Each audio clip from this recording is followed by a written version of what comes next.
Andito po kami upang serve ang iyong. Inaresto ng Regional Anti-Cybercrime Unit 2 ang tatlong individual na may mga nakabinbing warrant of arrest kaugnay ng kasong online libel.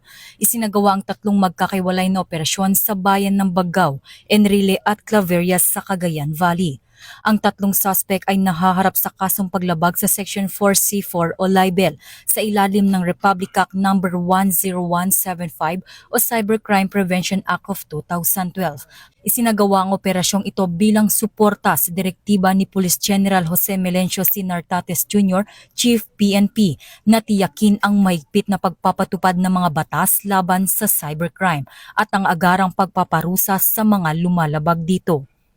Samantala, bilang bahagi ng layunin na mapanatili ang ligtas na online environment, hinihikayat ni Police Major General Wilson Assueta, Director ng PNP-ACG ang lahat na maging responsable online at igalang ang karapatan at reputasyon ng iba.